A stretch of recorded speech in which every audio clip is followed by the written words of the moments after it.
अजर अमर त्रय काल सत्य जो अनंत चेतन, निज अनुभव से जान जात जो शांत तेज घन। निर्विकार निर्द्वंद सदा सर्वोपरि सोई, ते पद दर्शक देव रहन युत बोधक जोई। ऐसो मुक्त स्वरूप जो श्री गुरु हर के चरण चिते, शीस झुकावत दास ये जन्म मरण भय हरण हिते। प्रातः स्मरणीय परम आराध्य पूज्यवर श्री सद्गुरुदेव जी, मुद मंगल में पूजनीय संत समाज,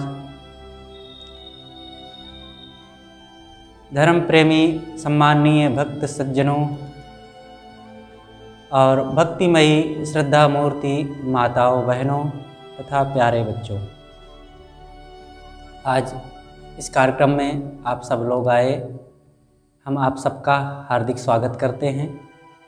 कबीर जयंती के इस परिप्रेक्ष्य में अभी हम संतों के और भी विचार श्रवण किए जो बड़े ही मार्मिक एवं हृदय स्पर्शी थे। आप लोगों के बीच थोड़ी देर मैं भी थोड़ी सी कुछ चर्चा प्रस्तुत कर रहा हूँ। सद्गुरु कबीर का जीवन और उनकी जो शुरुआत हुई इसके बारे में सभी लोग जानते हैं कि काशी लहरतारा तालाब पर नीरो नीमा नामक दंपत्ति जुलाहे को वे पाए गए। गर्मी का महीना था, ज्येष्ठ की पूर्णिमा की वो तारीख थी। नीरू नीमा कहीं जा रहे थे, प्यास लगी, हरा भरा लहराता हुआ सरोवर देखे और वहाँ गए पानी पीने के लिए, लेकिन देखते हैं कि फूलों से सजी हुई एक टोकरी में एक बच्चा पड़ा हुआ और उसकी रोने की आवाज़ आ रही। निकट पहुँचे, कोई व्यक्ति नहीं दिखता है। वो बच्चा को पड़ा हुआ उस निर्जन वीरान स्थल में देख करके उन्हें आश्चर्य हुआ, कौन ऐसा व्यक्ति होगा जिस बच्चे को यहाँ छोड़ गया। कुछ प्रतीक्षा करने के बाद भी कोई व्यक्ति जब नहीं आया तो वे उसे उठा लाए और उसी को पाले पोसे वही सद्गुरु कबीर साहब के नाम से प्रख्यात हुए। सद्गुरु कबीर बचपन से ही बड़े ही मेधावी, बड़े ही प्रतिभावान, दिव्य संस्कारी थे। पूर्व जन्मों के वे बहुत ज्ञान और शांति साधना की कमाई लेकर के आए थे और इस जीवन में ऐसा लगता है कि वे अधूरा काम पूरा करने के लिए आए थे। कुछ लोग होते हैं जो बहुत लंबे समय के बाद भी अपने जीवन स्वभाव और रहनी को वैसा नहीं बना पाते, लेकिन सद्गुरु कबीर इसके बिल्कुल विपरीत थे। वे अपने छुटपन से ही शांति साधना, सद्गुण, त्याग, वैराग्य, अनासक्ति, निर्मोहता, निष्कामता की परम ऊंचाई को प्राप्त कर लिए थे। तो उनका जो जीवन है वो बड़ा ही व्यापक है। उनके अनेक पहलुओं पर बहुत कुछ कहा जा सकता है। उन्होंने समाज की अनेक कुरीतियों पर, अंधविश्वासों पर और जाति पाति आदि जो गर्हित बातें हैं इन पर भी उन्होंने खूब कहा है। अंधविश्वासों का खूब खुल करके खंडन किया है। वे किसी से चिपके नहीं थे, किसी एक समाज के वे अपने नहीं थे। ना वे हिंदुओं के लिए किसी प्रकार से पक्षपात किए, ना मुसलमानों के लिए, ना ब्राह्मणों के लिए, ना शूद्रों के लिए। वे मानवता के मसीहा थे। मानव मात्र के लिए उन्होंने जो खुल करके संदेश दिया है वो सबके लिए है। कबीर केवल काशी के नहीं थे, केवल उत्तरी भारत के नहीं थे, केवल भारत के नहीं बल्कि वे इस विश्व के थे। मानव जहाँ भी होगा वे सबके हैं। आज कबीर के विचार केवल भारत ही नहीं, भारत के आसपास विभिन्न देशों में भी लोग बड़े मस्ती से और बहुत ही श्रद्धा के साथ कबीर की याद करते हैं और उनके विचारों को पढ़ते हैं, उनके भजनों को गाते हैं। चाहे वो खेतों में किसानों को देखो, चाहे ऑफिस में काम करने वाले लोगों को देखो, चाहे बाजार में सुनो और चाहे निर्जन स्थल किसी शांत संतों की कुटिया में देखो, और चाहे वैष्णव के यहाँ, चाहे आर्य समाजियों के यहाँ, और चाहे बौद्धों के यहाँ, चाहे जैनों के यहाँ, हिंदुओं और मुसलमानों के यहाँ, सबके यहाँ कबीर की ध्वनि सुनाई पड़ती है। वैष्णवों को आर्य समाजी नहीं मानते, आर्य समाजियों को वेदांती नहीं मानते, वेदांतियों को अन्य दूसरे मत पंथ वाले नहीं मानते, लेकिन कबीर को सब मानते हैं। कबीर पर सब श्रद्धा रखते हैं और उनकी वाणियों को सब बड़े आदर के साथ गाते हैं। तो कबीर बड़े प्यारे हैं, कबीर बड़े चटपटे हैं और बड़े मनोहर हैं। कबीर ऐसे कुछ निराले संत थे कि उनका जो विचार है वो सबके लिए आकर्षण का केंद्र है। वे सबके हित की बात सोचते हैं। वे किसी संप्रदाय के घरौंदे में नहीं बंधे थे। हम लोग कबीरपंथी अपने को मानते हैं, कबीर कबीरपंथी नहीं थे। कबीर एक निराले सच्चे राजपथ पर चलने वाले स्वतंत्र चिंतक थे। उन्होंने जो कुछ कह दिया वही एक दर्शन बन गया, वही एक सबके लिए कल्याण का रास्ता बन गया। उनकी एक एक वाणी, उनकी एक एक विचार, वे जिधर चले जाते थे वही तीर्थ स्थल हो जाता था। वे जो बोल देते थे वही मंत्र हो जाता था, और वे जो कुछ करते थे वही पूजा हो जाती थी। उन्होंने तो कहा है, जो कुछ करो सो पूजा। जिसका मन इतना निर्मल हो जाए, जिसका जीवन इतना साफ दर्पणवत पारदर्शी हो जाए, फिर उसके लिए क्या कहना। कबीर मन निर्मल भया जैसे गंगा नीर, पाछे पाछे हरि फिरे कहत कबीर कबीर। जिसको हरि आकर के, भगवान आकर के और उनके पीछे पीछे लग कर कहे कबीर मैं आपकी क्या सेवा करूं, उसके जीवन, उनके विचार, उनके स्वभाव को क्या कहना। कबीर मस्त मौला संत थे। वे आत्मलीन थे। वे किसी एक पक्ष, किसी एक मतपंथ के नहीं थे, इसीलिए वे सबके थे। और उन्होंने हर जीवन के हर पहलू पर अपने विचार दिया है, इसीलिए सभी संतों ने उन पर खूब रीझ करके गाया। कबीर के बाद कबीर पंथ की तो नहीं हम कह सकते, लेकिन संत परंपरा की एक बहुत बड़ी वाहनी चल पड़ी, जिसके आचार्य सदगुरु कबीर हैं। उस शाखा में और उस संतों की परंपरा में ऐसे ऐसे संत हैं कि जो बड़े दिग्गज और अपने समाज के मूर्धन्य संत थे। पीपा साहब जो गागरौन के एक राजा थे और महान संत सेवक, और फिर धीरे से संत जीवन ही उन्होंने अपना लिया। तो उन्होंने कबीर पर रीझ करके बहुत कुछ लिखा है। जीवा और तत्वा भाई, ये दो ब्राह्मण बंधु थे, नर्मदा नदी के तट पर भरूच जिला में, और ये कबीर साहब की खुल करके प्रशंसा किया और कबीर के शिष्य बन गए और उनके अनुयायी हो करके कबीर के पथ पर चल करके उन्होंने बड़ा काम किया समाज में। ज्ञानी साहब जीवन जी महाराज और वैष्णव संत निर्माण जी महाराज, संत कवि दुलाराम जी महाराज, बाबा दीन दरवेश जी महाराज, नाभादास जी महाराज, दादू दयाल साहब, मलूक साहब, जगजीवन साहब, पलटू साहब, और इस प्रकार से अनेक संत हुए जो कबीर पर खुल करके लिखा, कहा, बोला और कबीर पर समर्पित रहे। सदगुरु कबीर ने आत्मा पर जोर दिया। उन्होंने कहा कि बाहर अपने लक्ष्य को पाने के लिए किसी काल्पनिक देवी देवता की प्रार्थना और उनको पाने के लिए विरह व्यथा में छटपटाओ मत।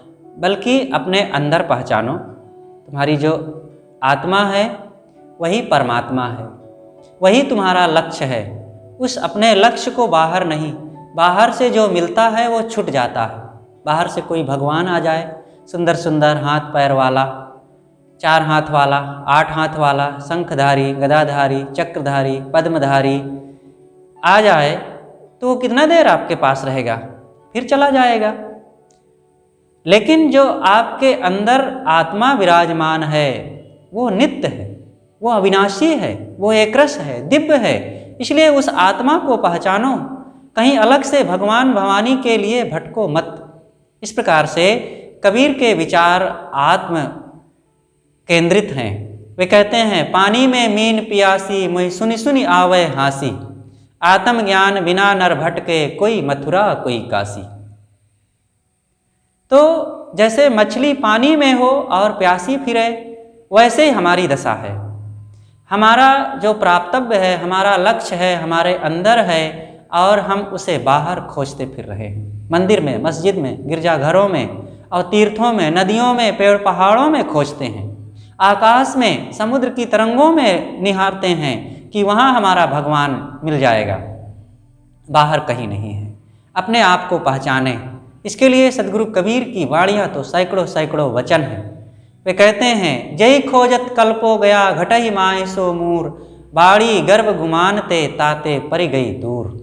जो तिलमाही तेल है, जो चकमक में आग, तेरा साई तुझ में जाग सके तो जाग।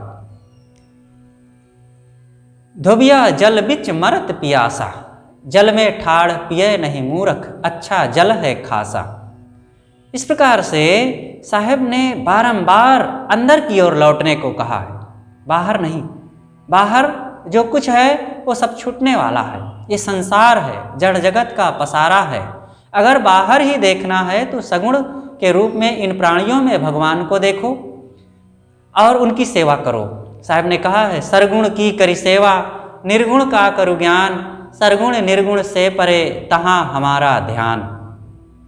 बाहर प्राणियों के रूप में सगुण भगवान है और भीतर निज स्वरूप आत्मा के रूप में निर्गुण भगवान है। हम सगुण और निर्गुण के इस भेद को समझें और संसार से अपने मन को हटावें। जितना हम यहाँ प्राणी पदार्थों में अपने मन को चिपका करके रखेंगे, उतना मन हमारा चंचल और उदास, दुखी, भयभीत और चिंतित बना रहेगा। क्योंकि यहाँ के प्राणी पदार्थ सब छूटने वाले हैं, सब बदलने वाले हैं, सब विमुख होने वाले हैं। चाहे जितना प्यारा से प्यारा हमारा पुत्र हो, पत्नी हो, भाई हो, वो सब छूटने वाले हैं, सदा साथ रहने वाले नहीं हैं। ये मेरा अपना माना हुआ शरीर ही एक दिन समाप्त हो जाएगा, फिर बाहर के लोग कैसे रहेंगे? इसलिए इनमें मोह मत करो। चाहे जितना धन जोड़ लो, धन साथ देगा नहीं, धन से तृप्ति मिलती नहीं। ना वित्तेन तर्पणियो, वित्त से कहीं कोई तृप्त होता है? इसलिए धन के लिए भी बहुत लोभ मत करो।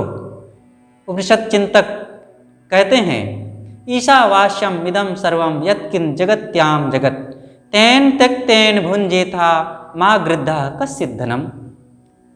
त्याग पूर्वक धन का उपयोग करो, ये धन तुम्हारा नहीं है, इसलिए लोभ मत करो।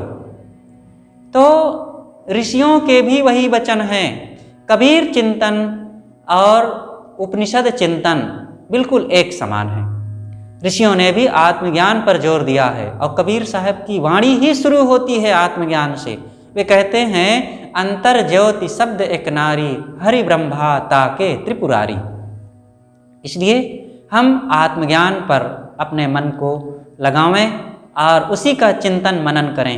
इन प्राणी पदार्थों में बहुत नहीं, ये चीज़ें जो हैं ये निर्वाह के लिए हैं। घर रहने के लिए है, हमें ठंडी गर्मी और धूप वर्षा निवारण के लिए घर है, लोभ करने के लिए नहीं। धन गुजर बसर के लिए है।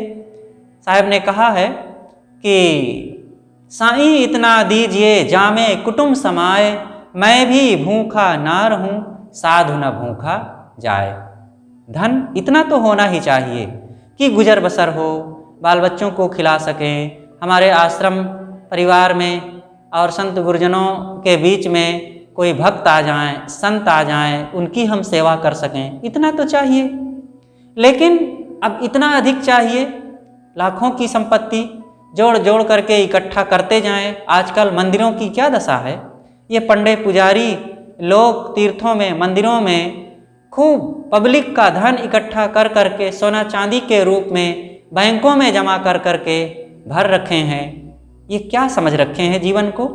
उनको इस हड्डी चाम के शरीर पर इतना विश्वास हो गया है, जो करोड़ों करोड़ों अरबों की संपत्ति जोड़ जोड़ करके धर रखे हैं, वो कितना उनके काम आएगा? इस शरीर के लिए कितनी जरूरत है, और फिर ये शरीर का कितना भरोसा करते हैं? आजकल में जमीन के गड्ढे में कहीं पड़ा हुआ सड़ेगा और इसका नामो निशान मिट जाएगा। फिर हे भाई, तुम इन चीज़ों को जोड़ जोड़ करके क्यों अपने मन को मलिन बना रहे हो? अपने इस जीवन में जो कर्मों की कमाई करके कल्याण के हकदार बनना चाहिए था, ये पाप की कमाई करके हम अपने लिए ये गठरी क्यों लाद रहे हैं मलिनता की, और दुखों की कमाई करके अपने लोक परलोक को क्यों बर्बाद कर रहे हैं? इसलिए कबीर कहते हैं कि लोभ ना करो, धन के लिए बहुत अपने मन को डुबाओ मत। लोभ है जन्म गंवाया, पाप है खाया पून, साधी सो आधी कहे तापर मेरा खून। ये मानव जीवन बड़ा दुर्लभ समय मिला हुआ है, थोड़े दिन के लिए है। इसको हम सेवा, सत्संग और भक्ति तीन की त्रिवेणी में लगा करके इसको हम पूर्ण सार्थक बनावें। सेवा करें, हर इंसान को सेवा परायण होना चाहिए। संतों गुरुजनों की सेवा करें, जो बन सके उनके निकट जा कर के अपने तन से, धन से और मन से उनके लिए सोच करके, अच्छी भावना रख करके ये सेवा करें। समाज की सेवा करें। सेवा के पात्र गरीब होते हैं, दीन दुखी लोग होते हैं, ज़रूरतमंद लोग होते हैं, उनमें हम अपनी कुछ सेवा दें, भूखे प्यासों को भोजन दें, तो ये शरीर को हम सार्थक करें। और फिर सेवा के साथ भक्ति, हर इंसान को किसी सच्चे, विवेकवान, वैराग्यवान, निष्काम गुरुजनों की शरण में जा कर के उनकी उपासना करते हुए उनसे शांति की, स्वरूप ज्ञान की विद्या प्राप्त करना चाहिए। ये जीवन थोड़े दिन के लिए मिला हुआ है, ये बहुत ही अनमोल है। इसको पा करके हमें अपने स्वरूप के बारे में पहचानना चाहिए। ये शरीर एक साधन है, साधन साध्य की प्राप्ति के लिए है, साध्य की सिद्धि के लिए है, और सिद्धि है साध्य हमें स्वरूप में स्थित होना, और ये मानव जीवन में ही संभव है। आज ये हमें मनुष्य का जीवन मिला हुआ है, तो इसको अगर हम भोगों में, चीज़ों को इकट्ठा करने में और लोगों के राग द्वेष में अगर हम इसे बिताए देते हैं, तो फिर जीवन की सफलता ना हुई, ये शरीर की सफलता ना हुई। शरीर को हम सार्थक तभी बना सकते हैं जब सब तरफ से हम भी निष्काम बने। निष्काम बने या ना बने, आजकल में यह शरीर को नष्ट होना है।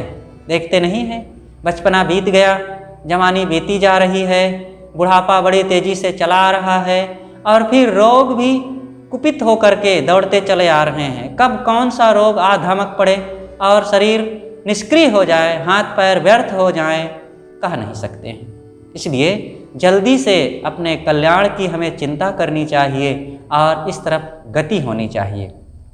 धन के लिए, रुपए पैसे के लिए, बाल बच्चों के लिए, परिवार के लिए और पद प्रतिष्ठा के लिए बड़ी चिंता है, बड़ी भाग दौड़ हम कर रहे हैं। लेकिन अपने स्वरूप में स्थित हों, मेरा मन निश्चिंत, निर्भय, निर्विकार बने और शांति की प्राप्ति हो, और इसी जीवन में मैं जीवन मुक्ति का लाभ प्राप्त करूं, इतना हम कहाँ सोचते हैं, इसकी चिंता कहाँ कर पाते हैं। अगर ये नहीं करते हैं तो सोचिए कि मानव जीवन को पा करके हम क्या कर रहे हैं। ये मानव जीवन जिस कार्य की सिद्धि के लिए है, वही कार्य करना तो उचित है ना। अगर यह कार्य नहीं हो रहा है तो सब व्यर्थ है। एक छोटा सा चुटकुला यहीं पर याद आता है कि एक स्कूल में अध्यापक ने बच्चों से पूछा कि बच्चों, यह बताओ कि कौन सी चीज़ है जो बनी है किसी अन्य कार्य के लिए और उपयोग होता है किसी अन्य कार्य में। तो बहुत से बच्चे न बता सके। एक छोटा बच्चा खड़ा हुआ और कहता है, सर मैं बताऊं? उन्होंने कहा बिल्कुल। कहें सर लेकिन आप मुझसे ना मारें तब मैं बताऊं। कहें बिल्कुल निर्भय होकर के बताओ।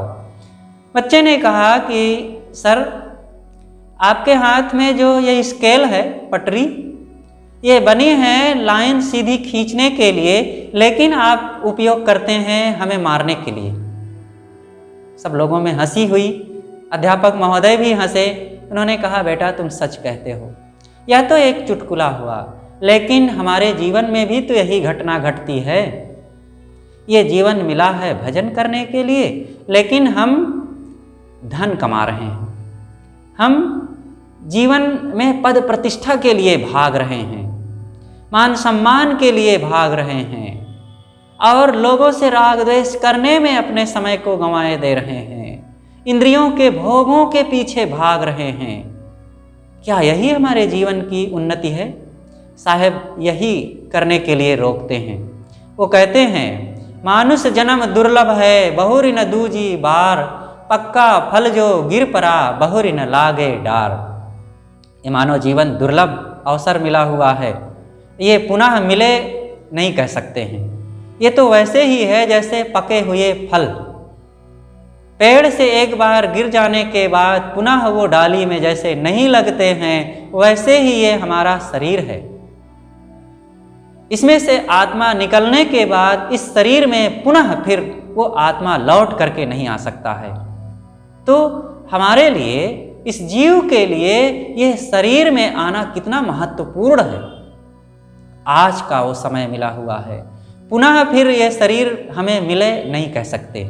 इसलिए स्वामी शंकराचार्य ने कहा है मानुष तन सद्गुरु मिलन मोक्षो इच्छा होए, दुर्लभ तीनों परम हैं पाए सुयोग न खोए।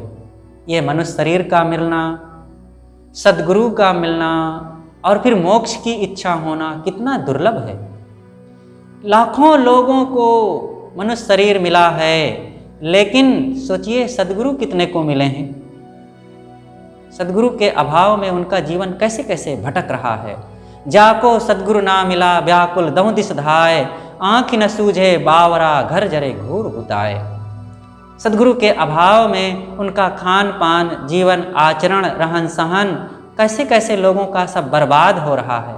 मंदिर, मस्जिद, गिरजाघर, तीर्थ मूर्त आदि आदि जगहों में कहाँ कहाँ लोग अपने जीवन को भटका रहे हैं। तो ये मानव जीवन जो मिला है इसका हम खूब सदुपयोग करें। तो ये मानव जीवन जो मिला हुआ है कितना दुर्लभ है। मोक्षो इच्छा होए, दुर्लभ तीनों परम है पाए सुयोग न खोए। ये बड़े सौभाग्य से ऐसा ये शरीर मिला हुआ है, तो इसको पाकर के इसको हम ऐसे दुर्लभ क्षण को, दुर्लभ अवसर को हम बाहर विषयों में, खान पान में हम भटक रहे हैं। हमारा क्या यहाँ पर मिलेगा, क्या हमारे साथ जाएगा। इसलिए साहब कहते हैं कि मोक्षो इच्छा होए, दुर्लभ तीनों परम है पाए सुयोग न खोए। ऐसा जो जीवन मिला हुआ है सुयोग, इसको पाकर के हम कहीं गंवाए ना। ये बड़े सौभाग्य से मनुष्य शरीर मिलता है और मनुष्य शरीर के बाद सद्गुरु का मिलना बड़ा दुर्लभ है। सद्गुरु के अभाव में यत्र तत्र कहाँ कहाँ हमारा जीवन अंधविश्वासों में और भ्रम भटकाओं में, जादू टोना में, तंत्र मंत्र में, भूत प्रेत में, न जाने कहाँ कहाँ हमारा मन भटकता रहता है। इसलिए साहब कहते हैं सद्गुरु की शरण में चलो। सद्गुरु के अभाव में दुख ही दुख जीवन में केवल पीछा किए रहते हैं। दुर्लभ तीनों परम है पाए सुयोग न खोए। तीसरी चीज है मोक्षो इच्छा होए, मोक्ष की इच्छा होना बड़ा दुर्लभ है। तो आज ये सारे संयोग हमें उपलब्ध हैं, ऐसा ये जीवन मिला हुआ है और ऐसा शरीर मिला हुआ है। इन सबको प्राप्त करके हम विषयों में, भोगों में और ये लोभ लालच में कहीं हम भटके ना और ऐसे संत मिले, सद्गुरु मिले, ऐसा स्वस्थ जीवन मिला हुआ है, प्रकृति का खुला प्रांगण मिला हुआ है, चांद सितारे और हवाओं का जो हमें वरदान मिला हुआ है, इनका हम उपयोग करें। सद्गुरु कबीर कहते हैं इस जीवन को सार्थक बनाओ। अगर आज हम इसको सार्थक नहीं बनाएंगे तो आजकल में ये समाप्त हो जाएगा और धूल मिट्टी में मिल करके सब कुछ मिट जाएगा और कुछ हाथ लगेगा नहीं। इसलिए इस अवसर का हम उपयोग करें। सद्गुरु कबीर साहब की जयंती मनाने का यही फल है कि उनकी शिक्षाओं को, उनके बताए हुए विचारों को हम अपनाएं और उन्होंने जो जिन बातों के लिए रोका है, भ्रम, भटकाव, अंधविश्वास और अज्ञान, आसक्ति, मोह तथा संसार में जो लिप्त होने की आदत है हमारी, इन सब से हम अपने को बचावें और सद्गुरु संतों की सेवा, उपासना, सत्संग का आधार लेकर के हम अपने स्वरूप की ओर लौटें। यही सद्गुरु कबीर साहब की जयंती मनाने का फल होगा और यही हमारे लिए कल्याणकारी है, यही समाज की आवश्यकता है और इसी से सत्यम शिवम सुंदरम होगा, स्व और पर का कल्याण होगा। इसलिए हम ऐसे महान सद्गुरु जो सबके हितैषी, सबके चिंतक और सबके कल्याण की कामना करने वाले, ऐसे पावन महान सद्गुरु के चरणों में हम सत सत नमन करते हुए श्रद्धा सुमन समर्पित करते हैं और आप सबको भी सादर साहेब बंदगी करते हैं और अपनी वाणी यहीं पर समाप्त करते हैं। बोलिए सद्गुरु देव की जय।